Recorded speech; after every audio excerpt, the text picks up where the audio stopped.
Hello दोस्तों, जय हिंद। स्वागत है आप सभी का आपके अपने YouTube channel the Edu academy पे। दोस्तों, आज जो हम मॉडर्न हिस्ट्री का कौन सा टॉपिक कवर करने वाले हैं वो है कंपनी का संवैधानिक विकास के बारे में आज हम बात करेंगे। और जैसा कि आप सभी यहाँ पे टॉपिक देख भी सकते हैं, तो इसी बारे में आज हम डिटेल से जानेंगे कि आखिर में कंपनी को जो है, मतलब जिस तरह से आप देखेंगे कि शुरुआत में रेगुलेटिंग एक्ट आता है और इसके बाद जो है धीरे धीरे आते आते 1935 तक जो है एक्ट आता है और काफ़ी इंपॉर्टेंट सब चीज़ जो बदलाव होता है कंपनी के हाथों से जो है प्रशासन को हटा करके क्राउन के हाथों में क्यों दे दी जाती है और फिर ये संवैधानिक विकास करने की ज़रूरत क्यों पड़ती है, आखिर में इन एक्टों को लाने की ज़रूरत क्यों पड़ती है, तो उन सब के बारे में हम यहाँ पर आज क्या करेंगे, डिटेल से जानेंगे। आज जो है ये चौथा क्लास है मॉडर्न हिस्ट्री का, यहाँ पर आज हम चौथा क्लास कवर करने वाले हैं। तो चलिए आपका ज़्यादा समय न लेते हुए आज का जो है हम टॉपिक स्टार्ट करते हैं और सबसे पहले जान लेते हैं कि हम किन किन एक्टों को आज हम कवर करने वाले हैं। तो यहाँ पर सबसे पहले बात कर लें कि कंपनी के संवैधानिक विकास में जो है हम किन किन एक्टों को जो है कवर करेंगे। तो यहाँ पे सबसे पहला नाम आता है रेगुलेटिंग एक्ट। कौन सा? रेगुलेटिंग एक्ट जो है कब आया था? 1773 ईस्वी में आया था। और यहीं से कहा जाए कि एक तरह से शुरुआत होता है और अंतिम आप देखेंगे यहाँ तो भारत शासन अधिनियम 1935 में आके आपको समाप्त हो जाएगा। इस बीच में लगभग 13 एक्ट जो है इम्पॉर्टेंट है जो आए थे और उसके बारे में हम जानेंगे क्या क्या इंपॉर्टेंट आपको याद करने लायक है, किन किन बदलावों से होकर के हमारा देश गुजरा है। साथ ही साथ आप और हम सभी जानते हैं, हम सब सोचते हैं कि भ्रष्टाचार वगैरह कितना जो है हमारे यहाँ बढ़ गया, लेकिन कहा जाता है ना, हिस्ट्री जो है, इतिहास क्या बताता है, हमारे सभी सवालों का आपको जवाब देगा। तो जब आप इन एक्ट के बारे में जानेंगे तो सबसे पहले हम ये बात करेंगे कि ये एक्ट लाने की ज़रूरत क्यों पड़ी थी कंपनी को या ब्रिटिश क्राउन को, जो है क्यों ज़रूरत पड़ी थी। तो आपको समझ में आ जाएगा कि ये जो भ्रष्टाचार का खेल जो चल रहा है ये कोई आज का नया नहीं है। और जब जब जो है कहा जाए कि लोग लालची होते गए हैं तब तक ये भ्रष्टाचार का खेल जो है होता रहा है। तो चलिए बात कर ले कि क्या क्या हम कवर करेंगे। तो सबसे पहले रेगुलेटिंग एक्ट 1773 को देखेंगे। उसके बाद जो आता है इसी के बदले संशोधन अधिनियम एक्ट 1781 में आता है, इसे कवर करेंगे। उसके बाद आता है पिट्स इंडिया एक्ट 1784, इसे कवर करना है। उसके बाद आता है 1993 का चार्टर्ड एक्ट, फिर आता है 1813 का चार्टर्ड एक्ट, फिर आता है 1833 का चार्टर एक्ट और लास्ट में आता है 1853 का चार्टर एक्ट। तो इन सब चीज़ों को जो है हम कवर करेंगे। उसके बाद 1853 के बाद आता है 1858 का भारत शासन अधिनियम, इसे भी हम यहाँ पे कवर करेंगे। उसके बाद आ जाता है 1861 का भारत परिषद अधिनियम, फिर आ जाएगा 1892 का भारतीय परिषद अधिनियम, फिर जो है 1909 में आता है भारतीय परिषद एक्ट और उसके बाद जो आता है भारत सरकार अधिनियम 1919 और सबसे लास्ट में जो हम कवर करेंगे भारत शासन अधिनियम 1935। तो काफ़ी इंपॉर्टेंट है, आपसे डायरेक्ट जो है ईस्वी पूछ लिया जाता है। तो एक बार रिपीट आप कर लीजिएगा, रेगुलेटिंग एक्ट कब आया? 1773 ईस्वी में। उसके बाद इसी में जो आता है एक संशोधन एक्ट आता है, कब? 1781 में। फिर आता है पिट्स इंडिया एक्ट, काफ़ी इंपॉर्टेंट है। पिट्स इंडिया एक्ट कब आता है? 1784 ईस्वी में। उसके बाद 1993 ईस्वी में आता है पहला चार्टर एक्ट, फिर दूसरा जो है 1813 ईस्वी में आता है दूसरा चार्टर एक्ट, तीसरा जो है 1833 ईस्वी में आता है चार्टर एक्ट। उसके बाद लास्ट चार्टर एक्ट कब आता है? 1853 ईस्वी में। उसके बाद फिर आपको 1858 में आ जाता है भारत सरकार अधिनियम, फिर 1861 में आता है भारतीय परिषद अधिनियम, फिर 1892 में आ जाता है भारतीय परिषद अधिनियम और फिर 1909 में ईस्वी में आता है भारत परिषद एक्ट और फिर 1919 में आता है कौन सा? तो भारत सरकार अधिनियम और सबसे लास्ट में आता है भारत शासन अधिनियम 1935। तो इसका जो है ईस्वी से आपसे डायरेक्ट क्वेश्चन बनता है, तो आप इसे जो है ज़रूर क्या कीजिएगा, नोट डाउन कर लीजिएगा। क्लियर है? आगे बढ़ते हैं। अब बात कर लेते हैं कि इन एक्टों को लाने का ज़रूरत क्यों पड़ा था। आखिर में इस एक्ट को लाया गया होगा, तो ऐसे तो कंपनी तो बहुत पहले आई हुई थी, उसके बाद जो है कामकाज चल रहा था, लेकिन ये एक्ट अचानक क्यों लाना पड़ा, इन बदलावों को क्यों करना पड़ा। तो दोस्तों क्या हुआ था कि एक तरह से कहा जाए कि बिना मालिक का जो है एक तरह से घर चल रहा था। यानी कंपनी जब आई थी तो इसका कोई एक स्वामी नहीं था, एक कोई मालिक नहीं था और जो कंपनी के अधिकारी होते थे वही सर्वे सर्वा होते थे। तो वो क्या करते थे, यहाँ से जो है अत्यधिक संख्या में सोचते थे कि हमको जो है धन क्या करें, अर्जित करे और वो धन अर्जित करके वो कहाँ चले जाते थे, अपने देश वापस चले जाते थे और वहाँ भोग और विलास की ज़िंदगी वो बिताने लगते थे। तो भोग और विलास की ज़िंदगी बिताने लगते थे तो उनका जो है वहाँ के लोग उनको जो है नवाब कहा के बुलाते थे। और नवाब जो है वहाँ के लोग किनको कहते थे, जो भ्रष्टाचारी हो, काम करने में मतलब कहा जाए कि मन लगा के काम नहीं करते हो, उन लोगों को जो है वहाँ पर क्या कहा जाता था, नवाब का जो है एक तरह से तमगा दिया जाता था। तो मोटा मोटी बात यही समझ जाइए कि कंपनी में भ्रष्टाचार इतना बढ़ गया था कि उसी के रोकथाम के लिए क्या किया गया, ये एक्ट को लाया गया था। क्लियर है। अब चलिए पॉइंट बाय पॉइंट देख लेते हैं। ईस्ट इंडिया कंपनी द्वारा क्या हुआ था, बंगाल, ईस्ट इंडिया कंपनी द्वारा बंगाल, बिहार और उड़ीसा में सत्ता प्राप्त करने के पश्चात क्या हुआ था, पूरी जो प्रशासनिक अव्यवस्था तथा अराजकता फैल गई थी। यानी पूरा प्रशासनिक अव्यवस्था और अराजकता का माहौल फैल गया था पूरे कंपनी में। उसके बाद क्या हुआ, कंपनी के कर्मचारी क्या हो चुके थे, तो भ्रष्ट हो चुके थे और अधिक से अधिक धन एकत्रित करके कहाँ, वापस इंग्लैंड जाकर भोग विलास की जिंदगी जीना चाहते थे।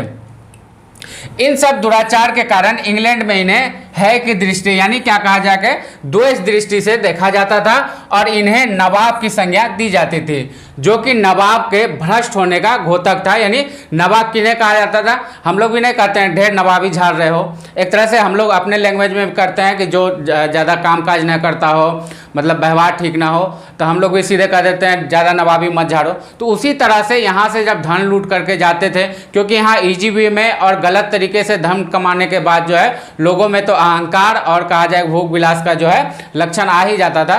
तो यहाँ से जो है गैर कानूनी तरीके से धन कमा करके वो वापस जाते थे और वहाँ पर जो है वो क्या करते थे, वो अपना जो है ज़िंदगी उसी तरह से जीना चाहते थे जिस तरह से भारत में राज करने का उनको आदत हो गया था। वो इंग्लैंड में भी जा करके वही परंपरा को बढ़ाना चाहते थे। लेकिन कंपनी के सभी लोग, पूरा इंग्लैंड वासी तो कंपनी के लोग नहीं थे, कुछ लोग जो थे वो कंपनी के लोग थे, लेकिन बाकी के इंग्लैंड के जो लोग थे वहाँ पे कामकाज करते थे, अपना मतलब रहन सहन जो है था उनका दूसरा था और इनका ये भारत से वापस जाते थे तो इनका बदला हुआ रहता था। तो लोग इनको क्या कहते थे कि नवाब बन के आया है और जो है ज़्यादा भ्रष्टाचारी है। सीमा विस्तार तथा विभिन्न युद्धों में क्या हुआ, कंपनी लगातार अपनी सीमाओं में विस्तार कर रहे थे और सीमा में विस्तार होगा तो ऑब्वियसली बात है क्या होगा, युद्ध करके ही आप जीतेंगे। किसी के घर पर अगर कब्जा करना होगा तो उसके घर के मालिक से आपको लड़ाई लड़नी होगी, तभी आप किसी के घर पे क्या कर सकते हैं, कब्जा कर सकते हैं। तो इन सब चीज़ में क्या होता था, खर्च बढ़ रहा था। क्या हो रहा था, खर्च जो है बढ़ रहा था और कंपनी का आर्थिक स्थिति जो है वो भी बढ़ रही थी। और 1972 तक तो ये स्थिति आ गया था कि कंपनी की आर्थिक स्थिति क्या चीज़ पे, दिवालियापन पे आ गई थी। कब तक, 1972 तक जो है ऐसा स्थिति हो गया कि कंपनी अब दिवालिया हो जाएगी। क्लियर है। तो आप कारण समझ रहे हैं। तो 1972 के बाद क्या हुआ कि 26 जनवरी 1972 ईस्वी को ब्रिटिश संसद ने कंपनी के विविध कार्यों यानी सभी कार्यों के लिए जांच के लिए एक बराबर समिति, कौन सा समिति, बराबर समिति तथा गुप्त समिति की नियुक्ति की। इन्हीं सब कारणों के का पता लगाने के लिए क्या किया था, ब्रिटिश संसद ने जो है 2 समितियों का गठन किया था। एक समिति थे बराबर समिति और दूसरा था गुप्त समिति की नियुक्ति हुई। और ये समिति जो है जांच करके, गुप्त समिति क्या किया, गुप्त समिति की जांच के बाद संसद में अपना प्रसिद्ध विधेयक प्रस्तुत किया। मतलब क्या किया कि गुप्त समिति ने जो है जांच किया, उसके बाद जो है एक अथी पे पहुंचा कि इसका कैसे रोकथाम किया जा सकता है। तो उसी के बाद उनके प्रस्ताव पर, गुप्त समिति के प्रस्ताव पर ब्रिटिश संसद ने जो है एक जो है विधेयक प्रस्तुत किया और वही विधेयक जो है चलकर आगे क्या नाम से कहलाता है, तो रेगुलेटिंग एक्ट के नाम से कहलाता है। कौन सा एक्ट के नाम से कहलाता है, तो रेगुलेटिंग एक्ट के नाम से। तो गुप्त समिति के सिफारिश पर ब्रिटिश संसद द्वारा बनाया गया पहला विधेयक या एक्ट जो किस पे था, तो कंपनी पर जो है उनके विविध कार्यों पर नजर रखने के लिए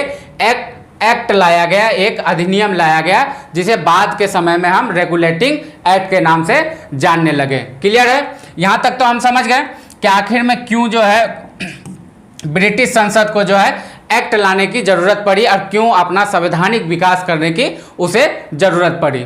तो चलिए अब बात कर लेते हैं रेगुलेटिंग एक्ट। रेगुलेटिंग एक्ट आया तो इसमें कुछ जो बदलाव हुआ होगा तो उन्हीं बदलाव के बारे में हम जानेंगे। तो रेगुलेटिंग एक्ट कब आया? 1773 ईस्वी में। किस समिति के सिफारिश पर ब्रिटिश संसद ने यानी इंग्लैंड के संसद ने इसे प्रस्तावित किया था? तो गुप्त समिति। किसे? गुप्त समिति। गुप्त समिति का जो है सिफारिश पर यह एक्ट लाया गया था। तो रेगुलेटिंग एक्ट पारित करने का मुख्य उद्देश्य कंपनी के कार्यों को भारत तथा इंग्लैंड दोनों स्थानों पर क्या करना था? नियंत्रित करना था तथा व्याप्त दोष को, कंपनी में जो दोष उत्पन्न हो गए थे, जो भ्रष्टाचार उत्पन्न हो गए थे, उनका क्या करना था? तो देखरेख करना था। इस एक्ट के तहत कंपनी का संपूर्ण प्रशासन की देखभाल करने के लिए इंग्लैंड में 2 संस्थाएं स्थापित की गई। पहला संस्था क्या बना गया? Court of directors. Court of director regulating act के तहत ही 2 संस्थाएं इंग्लैंड में स्थापित की गई। किसके लिए? तो कंपनी के कामकाज को देखने के लिए। पहला कोर्ट ऑफ डायरेक्टर्स और दूसरा कोर्ट ऑफ प्रोप्राइटर्स। तो ये इन 2 संस्थाओं को जो है बनाया गया ताकि वो जो है कंपनी का क्या करें? कामकाज की देखभाल कर सके। तीसरा क्या हुआ था? इस एक्ट के बाद बंगाल के गवर्नर को अब गवर्नर जनरल कहा जाने लगा। बहुत काफी इंपॉर्टेंट है कि बंगाल के गवर्नर को गवर्नर जनरल कब कहा जाने लगा? तो रेगुलेटिंग एक्ट 1973 के आने के बाद। बंगाल का प्रथम गवर्नर जनरल कौन थे? तो वारेन हेस्टिंगर। कौन? वारेन हेस्टिंगर जो है बंगाल के प्रथम गवर्नर जनरल थे। पहले वो क्या कहलाते थे? बंगाल के गवर्नर। अब क्या कहलाने लगे? तो गवर्नर जनरल। क्लियर है? लेकिन ये गवर्नर जनरल जो होता था सिर्फ किसके लिए होता था? तो बंगाल के लिए ही प्रभावी था और बंगाल का ही देखरेख ये करता था। क्लियर? आगे बढ़ते हैं। अगला क्या है? अगला जो है रेगुलेटिंग एक्ट में ही, रेगुलेटिंग एक्ट के तहत 1774 ईस्वी में कोलकाता में एक सुप्रीम कोर्ट की स्थापना की गई। कब की गई? 1774 ईस्वी में रेगुलेटिंग एक्ट के तहत ही कोलकाता में एक सुप्रीम कोर्ट का जो है स्थापना किया गया। और प्रथम मुख्य जज कौन बना था? तो इसका नाम था sir Elijah Impey. Sir Elijah Impey जो है इस सुप्रीम कोर्ट के प्रथम जज बने थे। क्लियर है? आगे बढ़ते हैं। अगला एक्ट देख लें। अगला एक्ट है संशोधन अधिनियम। कौन? संशोधन अधिनियम 1781। संशोधन अधिनियम कब आया? तो 1781 ईस्वी में आया। और संशोधन अधिनियम लाने का मेन मकसद ये था कि रेगुलेटिंग एक्ट में जो भी दोष थे उनको दूर करने के लिए एक नया जो है अधिनियम या एक्ट लाया गया, जिसे हम संशोधन अधिनियम के नाम से भी जानते हैं। और इस एक्ट को एक्ट ऑफ सेटलमेंट और बंगाल जुडिकेचर एक्ट 1781 के नाम से भी जाना जाता है। यानी संशोधन अधिनियम को क्या क्या? एक्ट ऑफ सेटलमेंट और बंगाल जुडिकेचर एक्ट 1781 के नाम से भी जाना जाता है। और इसका मुख्य उद्देश्य क्या था इस एक्ट को लाने का? तो रेगुलेटिंग एक्ट 1773 ईस्वी में शामिल जो दोष थे उसमें जो मतलब कहा जाए कि जिससे जो है कामकाज और बेहतर तरीके से चल जाए, तो उसी को सुधार करने के लिए ही इस एक्ट को मुख्यतः लाया गया था। क्लियर है? आगे बढ़ जाए। अगला देखें। अगला है पिट्स इंडिया एक्ट। कौन सा? Pitt's India act. और कब आया ये? 1784 ईस्वी में। तो पिट्स इंडिया एक्ट में क्या हुआ था कि इसमें 6 सदस्यों वाली बोर्ड ऑफ कंट्रोल का गठन किया गया था। क्या किया गया था? बोर्ड ऑफ कंट्रोल का गठन किस अधिनियम के तहत किया गया था? तो पिट्स इंडिया एक्ट 1784 के तहत जो है बोर्ड ऑफ कंट्रोल का गठन किया गया था। और बोर्ड ऑफ कंट्रोल में कुल कितने सदस्य थे? तो 6 सदस्य थे। कितने? 6 सदस्य थे। बोर्ड ऑफ कंट्रोल में कुल कितने सदस्य होते थे? 6 सदस्य होते थे।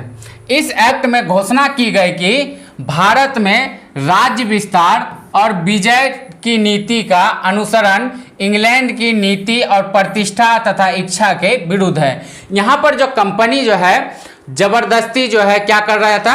राज्यों का विस्तार कर रहा था, राज्यों पर कब्जा कर रहा था।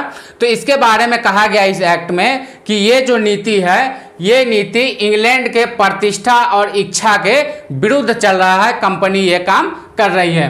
तो समझ गए कि पिट्स इंडिया एक्ट में आपको क्या क्या याद रखना है। क्लियर है? आगे बढ़ते हैं। अगला देख लें। अगला देखें, अगला है चार्टर्ड एक्ट 1793। चार्टर्ड एक्ट 1793 ईस्वी में, इसमें मुख्यतः जब पहला चार्टर्ड एक्ट 1793 ईस्वी में आया तो इसमें सबसे पहले क्या कर दिया गया, कंपनी का अधिकार जो है 20 वर्षों के लिए पहली बार बढ़ाया गया। क्या बढ़ाया गया? पहली बार जो है कंपनी का अधिकार, क्योंकि वो एक एग्रीमेंट के साथ यहाँ पे आए थे, ब्रिटिश संसद से एग्रीमेंट था उनका, उसी एग्रीमेंट के तहत पहला चार्टर्ड एक्ट आया 1793 में और कंपनी का अधिकार 20 वर्षों के लिए और भारत पे बढ़ा दिया गया। बोर्ड ऑफ कंट्रोल के अधिकारियों का वेतन किससे दिया जाने लगा? तो भारतीय कोष से, यानी भारत से जो कमाया जा रहा था, जो कोष निर्मित किया जा रहा था कंपनी के द्वारा, जो है क्या किया जा रहा था, अपना कोषागार बनाया गया था। कोषागार में जो पैसे आते थे, इसी पैसे से जो है किसको दिया जाने लगा? बोर्ड ऑफ कंट्रोल के अधिकारियों को वेतन दिए जाने का जो है फैसला किया गया। किसके तहत? तो चार्टर्ड एक्ट 1793 के तहत। क्लियर? उसके बाद आता है चार्टर्ड एक्ट 1813। चार्टर्ड एक्ट 1813, इसमें भी सबसे पहला काम क्या किया गया? तो दूसरी बार कंपनी का अधिकार 20 वर्षों के लिए बढ़ा दिया गया, यानी 20 प्लस 20 40 वर्षों के लिए कंपनी का अधिकार बढ़ गया। कब आया चार्टर्ड एक्ट दूसरा? 1813 ईस्वी में। अब लेकिन इसमें कुछ पाबंदियां लगाई गई। पाबंदियां क्या की गई कि ये जो चार्टर्ड एक्ट 1813 आया है, इसमें यह कहा गया कि कंपनी अब सिर्फ चाय और चीन के साथ ही व्यापार कर सकता है, बाकी सारे व्यापारिक एकाधिकार उनका समाप्त कर दिया गया। दूसरा चार्टर्ड एक्ट 1813 के तहत क्या किया गया? कंपनी के सारे व्यापारिक अधिकारों को निरस्त कर दिया गया और सिर्फ कंपनी अब चाय और चीन के साथ ही व्यापार कर सकता था। साथ ही साथ कंपनी को यह ऑर्डर दिया गया कि भारत में शिक्षा पे उसको 1 लाख रुपए खर्च करने होंगे। क्या दिया गया? कंपनी को यह आदेश दिया गया कि भारत में कंपनी को शिक्षा पर 1 लाख रुपए खर्च करने होंगे। साथ ही साथ ईसाई मिशनरियों का भारत में जो है प्रवेश करना और अपने ईसाई धर्म का प्रचार करने की उन्हें पूरी तरीके से छूट दे दी गई। किसका? तो दूसरा चार्टर्ड एक्ट 1813 ईस्वी में जब आया।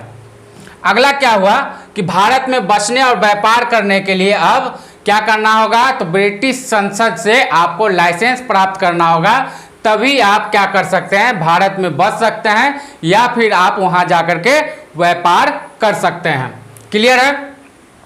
आगे बढ़ते हैं, अगला देख लें। अगला है चार्टर्ड एक्ट 1833। चार्टर एक्ट 1833, इसमें क्या किया गया? तीसरी बार कंपनी का अधिकार पुनः 20 वर्षों के लिए बढ़ा दिया गया। कितना बढ़ा दिया? चार्टर एक्ट 1813 में तीसरी बार कंपनी का अधिकार 20 वर्षों के लिए बढ़ा दिया गया, परंतु क्या किया गया? कंपनी का अधिकार चाय और चीन से भी पूर्णतः समाप्त कर दिया गया, यानी चाय और चीन से भी पूर्णतः समाप्त कर दिया गया। अब जो है कंपनी सिर्फ भारत में ही व्यापार कर सकता था। बंगाल का गवर्नर जनरल अब भारत का गवर्नर जनरल बना दिया गया।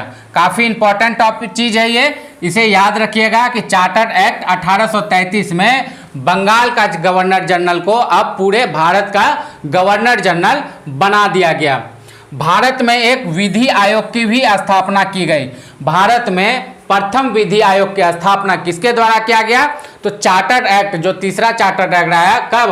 1833 ईस्वी में। उसी में भारत में प्रथम विधि आयोग की क्या की गई? स्थापना की गई। इस अधिनियम की सबसे महत्वपूर्ण धारा 87 यानी धारा 87 थी, जिसके द्वारा जाति एवं वर्ण के आधार पर सरकारी चयन में भेदभाव समाप्त कर दिया गया। यानी इसी चार्टर्ड एक्ट में एक धारा 87 थी, जिसके तहत क्या आदेश दिया गया कि जाति और वर्ण यानी जाति और धर्म के आधार पर जो है सरकारी चयन में अब भेदभाव नहीं किया जाएगा। अगला पॉइंट है कि भारत में दास व्यवस्था समाप्त कर दिया गया। भारत में दास व्यवस्था समाप्त करने का आदेश जारी किया गया। किसके तहत? तो चार्टर्ड एक्ट 1833 के तहत भारत में जो है दास व्यवस्था को समाप्त करने का आदेश जारी किया गया। किसके द्वारा? तो ब्रिटिश संसद के द्वारा जो चार्टर्ड एक्ट 1833 पारित किया गया था। क्लियर है। अब अंतिम चार्टर एक्ट आता है 1853 का। कब? 1853 में जो है अंतिम चार्टर एक्ट आता है। और इसमें क्या होता है, इस एक्ट के तहत ब्रिटिश क्राउन जब चाहे कंपनी से प्रशासन अपने हाथों में ले सकता था। चार्टर एक्ट 1853 में यह प्रावधान किया गया कि ब्रिटिश क्राउन यानी ब्रिटिश संसद जब भी चाहे कंपनी से जो है प्रशासन अपने हाथ में कभी भी ले सकती है। इस एक्ट के द्वारा सर्वप्रथम एक विधान परिषद, किसकी? विधान परिषद के गठन की व्यवस्था की गई, जिसमें अधिकतम 12 सदस्य होते थे। यानी चार्टर एक्ट 1853 के तहत भारत में कहा जाए एक तरह से प्रथम बार विधान परिषद की स्थापना की गई या उसकी व्यवस्था की गई, जिसमें यह बात भी कहा गया कि इसमें अधिकतम कितने 12 सदस्य हो सकते हैं। तो किस एक्ट के तहत? तो 1853 का चार्टर एक्ट के तहत। क्लियर है। आगे बढ़ते हैं। अगला है भारत सरकार अधिनियम। भारत सरकार अधिनियम ये कब आया? 1858 ईस्वी में। भारत सरकार अधिनियम कब आया? तो 1858 ईस्वी में। इस एक्ट के तहत ईस्ट इंडिया कंपनी का शासन समाप्त कर ब्रिटिश क्राउन को सौंप दिया गया। यानी ईस्ट इंडिया कंपनी का शासन पूर्णतः समाप्त करके ब्रिटिश क्राउन के हाथों में सौंप दिया गया। कब सौंपा गया? तो भारत सरकार अधिनियम 1858 आने के बाद। अब जो है गवर्नर जनरल को वायसराय कहा जाने लगा। गवर्नर जनरल को क्या कहा जाने लगा? तो वायसराय का पद जो है बदल दिया गया, यानी गवर्नर जनरल से अब वायसराय कहा जाने लगा। तीसरा क्या हुआ था कि बोर्ड ऑफ डायरेक्टर्स एवं बोर्ड ऑफ कंट्रोल्स के समस्त अधिकार को भारत सचिव के हाथों में दे दिया। यानी बोर्ड ऑफ डायरेक्टर्स और बोर्ड ऑफ कंट्रोल का जो भी अधिकार थे उनसे लेकर के एक भारत सचिव पद का कहा जाए कि सृजन किया गया और भारत सचिव के हाथों में दे दिया गया। काफ़ी इंपॉर्टेंट चीज़ है कि भारत सचिव का जो है पद का निर्माण किस एक्ट के तहत हुआ था? तो भारत सरकार अधिनियम 1858 के तहत। क्लियर है। आगे बढ़ते हैं। अगला देख लें। अगला है भारत परिषद अधिनियम 1861। भारत परिषद अधिनियम 1861। भारत परिषद अधिनियम की बात कर ले तो 1861 ईस्वी में सर्वप्रथम भारतीय परिषद अधिनियम को पारित किया गया और इस अधिनियम द्वारा भारत सरकार की मंत्रिमंडलीय यानी कैबिनेट की जो है नींव रखी गई। अभी का जो वर्तमान कैबिनेट की भी बात कर ले तो भारत में प्रथम बार जो है कैबिनेट यानी मंत्रिमंडल की नियुक्ति कब से प्रारंभ हुई? तो वो हुआ भारत परिषद अधिनियम 1861 आने के बाद। क्लियर है। मंत्रिमंडल या कैबिनेट की नियुक्ति कब से प्रारंभ हुआ है? तो भारत परिषद अधिनियम 1861 आने के बाद। इस एक्ट के तहत बंगाल, उत्तर पश्चिम प्रांत तथा पंजाब में क्या किया गया? 1862, 1866 और 1897 ईस्वी में विधान परिषद की स्थापना की गई। बंगाल में कब? तो 1862 ईस्वी में। उत्तर पश्चिमी प्रांत में कब? 1886 ईस्वी में। और पंजाब प्रांत में कब? तो 1897 ईस्वी में जो है विधान परिषद की प्रथम बार स्थापना की गई। पंजाब में और बंगाल में प्रथम बार कब? तो बंगाल में 1862 में और पंजाब में कब? 1857 में विधान परिषद की स्थापना की गई। किसके तहत? तो भारत परिषद अधिनियम 1861 के तहत। क्लियर है। आगे बढ़ते हैं। अगला देख ले। अगला जो आया भारत परिषद अधिनियम 1892 में। कब आया? भारत परिषद अधिनियम 1892 में। उससे पहले कब आया? तो 1861 में। क्लियर है। ये याद रखिएगा 1861 में। इसी में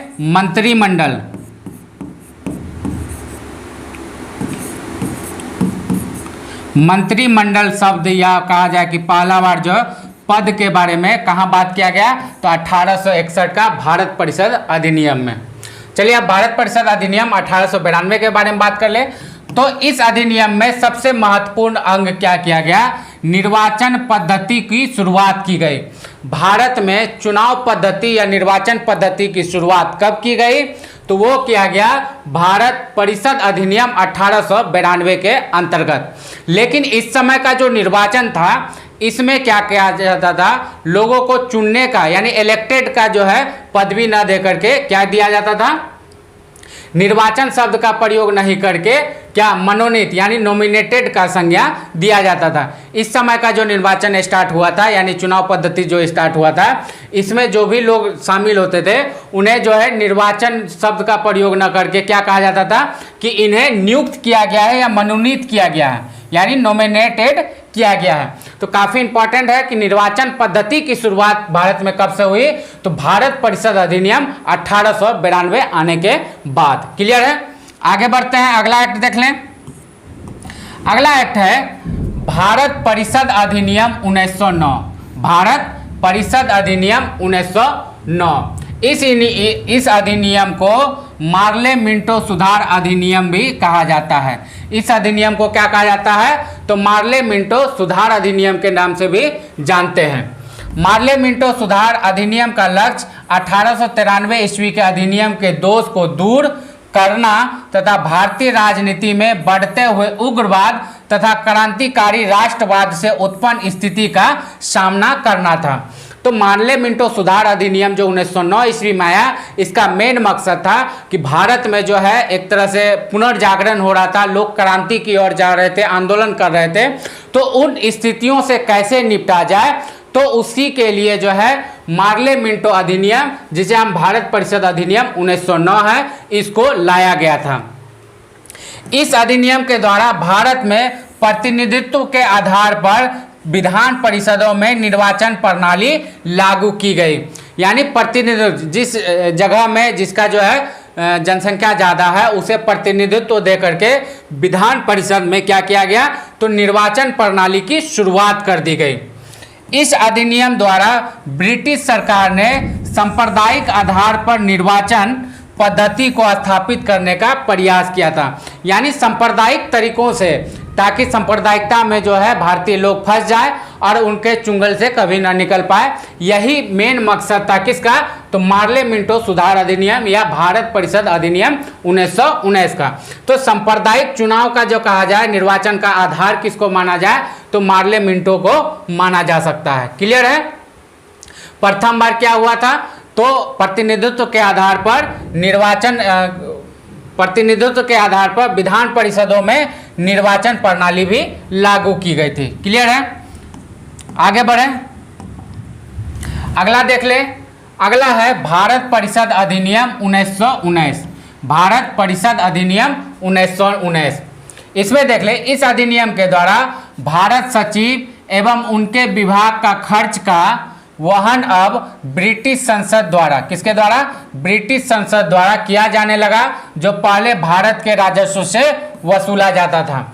यानी भारत सचिव और उसके जो भी सदस्य होते थे उनका जो है वेतन भत्ता वगैरह किससे दिया जाता था, तो भारत से जो राजस्व उत्पन्न होता था उसी से दे देता था, और काम किसका हो रहा था, तो इंग्लैंड का हो रहा था। लेकिन इस अधिनियम को लाने के बाद, क्योंकि 1919 आते तक बहुत सारे अच्छे कहा जाए कि प्रतिनिधित्व मिल चुके थे भारत को, गांधी जी जैसे, नेहरू जी जैसे जो है, सुभाष चंद्र बोस जैसे जो है नेता मिल चुका था देश को, तो देश अब बहुत ज़्यादा जागरूक हो गया था।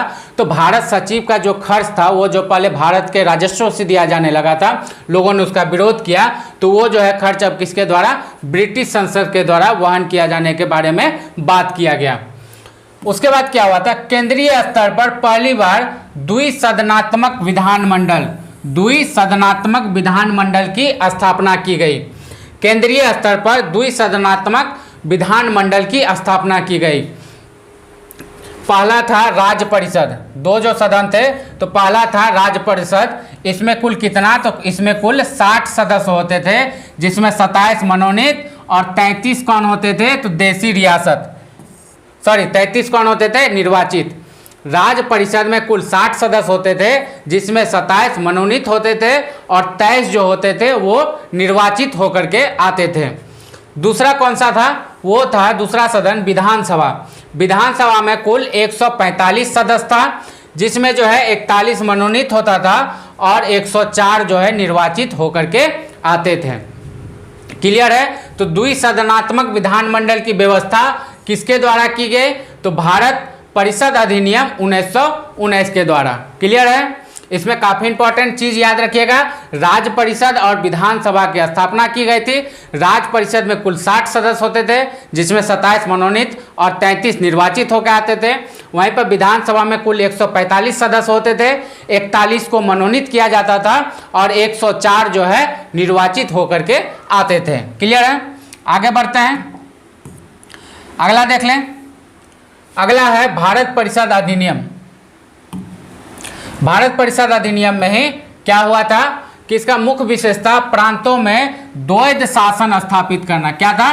प्रांतों में द्वैध शासन स्थापित करना था। किसके द्वारा? तो भारत परिषद अधिनियम 1919 के द्वारा। दूसरा था कि सांप्रदायिक आधार पर आरक्षण की व्यवस्था की गई। सांप्रदायिक आधार पर आरक्षण की व्यवस्था किसके द्वारा किया गया? तो वो किया गया था भारत परिषद अधिनियम 1919 के द्वारा। सांप्रदायिक आधार पर भारत में जो है आरक्षण की व्यवस्था किया गया और पहली बार जो है महिलाओं को भी मतदान करने का अधिकार प्राप्त हुआ। पहली बार महिलाओं को मतदान करने का अधिकार प्राप्त कब हुआ? तो वो हुआ भारत परिषद अधिनियम 1919 के अंतर्गत। क्लियर है। आगे बढ़ते हैं, अगला आप देख लेते हैं, अंतिम है और काफी इंपॉर्टेंट है, वो है भारत शासन अधिनियम 1935। कौन सा? भारत शासन अधिनियम 1935। इसमें क्या हुआ था कि भारत के लिए तैयार किए गए संवैधानिक प्रस्तावों में यह अंतिम था। भारत के लिए तैयार किए गए संवैधानिक प्रस्तावों में यह अंतिम था और इस एक्ट में कुल कितने? 14 भाग, 321 धाराएं और 10 अनुसूचियां थी। भारत शासन अधिनियम 1935 में क्या था? तो कुल 14 भाग थे, 221 धाराएं और 10 अनुसूचियां थी। इस एक्ट में अखिल भारतीय संघ की व्यवस्था की गई। क्या किया गया? इस एक्ट के द्वारा एक अखिल भारतीय संघ की व्यवस्था की गई। जैसे अभी जो है एक केंद्र सरकार है, ऐसा नहीं, उस केंद्र सरकार के अंतर्गत सभी राज्य की सरकारें आती है। तो अखिल भारतीय संघ की व्यवस्था कब किया गया? तो भारत शासन अधिनियम 1935 आने के बाद। यह संघ में 11 ब्रिटिश प्रांत, 6 कमिश्नर के क्षेत्र एवं देशी रियासतों से मिलकर बनाना था। ये जो अखिल भारतीय बना था, अखिल भारतीय संघ, इसमें कौन कौन शामिल हो सकता था? तो 11 ब्रिटिश प्रांत, 6 कमिश्नर के क्षेत्र एवं देशी रियासतों से मिलकर बनाना था। इसमें 3 सूचियों का निर्माण भी किया गया। क्या किया गया था? इसमें 3 सूचियों का निर्माण किया गया था, संघीय सूची, प्रांतीय सूची और समवर्ती सूची। संघ सूची में कितने विषय? तो संघ सूची में जो है 59 विषय थे। कितने विषय थे? तो संघ सूची में कुल 59 विषय थे, प्रांतीय सूची में 54 विषय थे और समवर्ती सूची में कुल 36 विषय थे। तो 3 सूचियां जो अभी हम देखते हैं, 3 सूचियां कब हुआ था? तो भारत शासन अधिनियम 1935। संघ सूची में कितने विषय थे? 59 विषय, प्रांतीय सूची में 54 विषय और समवर्ती सूची में कुल 36 विषयों को शामिल किया गया था। क्लियर है। आगे क्या था कि संघीय विधानमंडल की व्यवस्था की गई। संघीय विधानमंडल की स्थापना की गई, जिसके 2 सदन थे। पहला कौन था? संघीय विधानसभा। संघीय विधानसभा जो क्या था? तो निम्न सदन था। संघीय विधानसभा क्या था? निम्न सदन था, जिसमें 375 सदस्य होते थे। 125 स्थान जो है देशी रियासतों के लिए था। संघीय विधानसभा, जिसे निम्न सदन कहा जाता था, इसकी स्थापना कब हुई? तो भारत शासन अधिनियम 1935 आने के बाद। इसमें कुल कितने सदस्य होते थे? तो 375 सदस्य होते थे, जिसमें जो है 125 स्थान देशी रियासतों के लिए था। दूसरा था संघीय सभा। कौन था? संघीय सभा, जिसे उच्च सदन कहा जाता था। कौन सा सदन? संघीय सभा को उच्च सदन कहा जाता था। इसमें कुल 260 सदस्य थे और 104 स्थान, 260 में से 104 स्थान देशी रियासतों के लिए रिजर्व रखा गया था। इस अधिनियम के तहत ही नए केंद्रीय रिजर्व बैंक की स्थापना की गई। भारत में केंद्रीय रिजर्व बैंक की स्थापना के बारे में अगर बात की जाए तो वो कब स्थापित हुआ, किस एक्ट के आने के बाद? तो भारत शासन अधिनियम 1935 आने के बाद केंद्रीय रिजर्व बैंक की स्थापना की गई। साथ ही साथ दिल्ली में जो है केंद्रीय न्यायालय 10 अक्टूबर 1937 ईस्वी को स्थापित किया गया।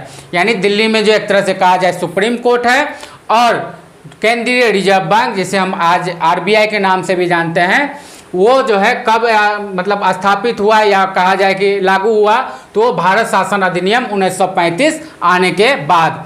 और दिल्ली में जो है सुप्रीम कोर्ट की स्थापना कब हुआ, तो 10 अक्टूबर 1937 ईस्वी को। क्लियर है।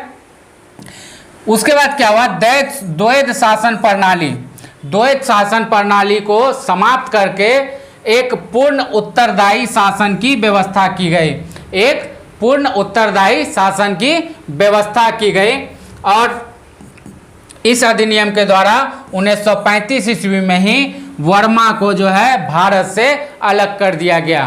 किसको, तो वर्मा को भारत से। प्रश्न ऐसे पूछा जा सकता है कि वर्मा भारत से किस एक्ट के तहत अलग हुआ, तो इसका पहला आंसर होगा कि भारत शासन अधिनियम 1935 के तहत वर्मा जो है भारत से अलग कर दिया गया। यानी वर्मा को काट करके एक अलग देश बना गया। अब पूछा जा सकता है कि वर्मा भारत से कब अलग हुआ, तो वो भी हुआ कब, तो 1935 ईस्वी में। कब, 1935 ईस्वी में वर्मा जो है भारत से अलग कर दिया गया। क्लियर है। तो दोस्तों यहाँ पे आज का जो है क्लास कंपनी का संवैधानिक विकास का जो है क्लास था, वो यहाँ पर समाप्त होता है। आशा करता हूँ कि ये क्लास आपको पसंद आई होगी। अगर आपको ये क्लास पसंद आया है तो आप हमारे चैनल द ईडू एकेडमी को सब्सक्राइब जरूर कर दीजिएगा। सब्सक्राइब करने में मुश्किल से 2 सेकंड का टाइम मिलता है। इस वीडियो को लाइक, कमेंट और शेयर भी जरूर कीजिएगा ताकि और लोगों तक पहुंच सके। मिलता हूँ फिर अगला वीडियो लेकर के अगले किसी इंपॉर्टेंट टॉपिक पर। हालांकि ये मॉडर्न हिस्ट्री का यानी आधुनिक भारत का इतिहास का ये सीरीज लगातार चलता रहेगा। डे बाय डे आपको क्लास मिलता रहेगा। बाकी आपको करंट अफेयर से जुड़े जो भी क्लास होते हैं या फिर स्टैटिक्स, जीके वगैरह का जो भी क्लास होता है आपको हमारे चैनल पर देखने को मिल जाएगा। तो आप जाकर के वहाँ पर प्लेलिस्ट में विजिट कर सकते हैं। मिलता हूँ फिर अगले वीडियो में। तब तक के लिए टाटा बाय बाय, जय हिंद।